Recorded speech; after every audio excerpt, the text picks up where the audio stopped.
આજે જિલ્લા મથક પાલનપુર શહેરમાં કલાકો સુધી ટ્રાફિક જામ રહેતા વાહન ચાલકોમાં ભારે નારાજગી જોવા મળી હતી। પાલનપુર શહેરમાં આજે એક સાથે 200 થી વધુ લક્ઝરી બસોની એન્ટ્રી થતા પાલનપુર એરોમા સર્કલથી શહેરના મુખ્ય માર્ગો પર ટ્રાફિક રોકી દેવામાં આવ્યું હતું, જેના લીધે એમ્બ્યુલન્સ, હોસ્પિટલ, શાળા સહિતના વાહન ચાલકોને કલાકો સુધી પરેશાન થવાનો વારો આવ્યો હતો। કલાકો સુધી ટ્રાફિકમાં ફસાયેલ વાહન ચાલકોનો ગુસ્સો બેકાબૂ થતા સતત હોર્ન વગાડી રોષ વ્યક્ત કર્યો હતો।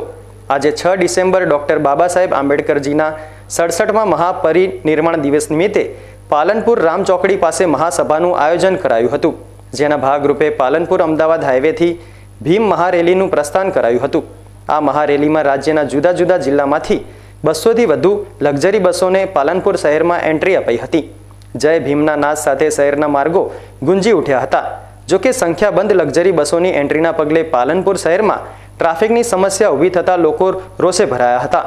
અમદાવાદ તરફથી આવતી બસોની મહારેલીને જગાણાથી ડાયવર્ઝન આપી અંબાજી હાઈવેથી રામપુર ચોકડી સરળતાથી લઈ જઈ શકાય તેમ હોવા છતાં ટ્રાફિક તંત્રની અણઆવડતથી આવી સ્થિતિ સર્જાતા લોકો ગુસ્સે ભરાયા હતા।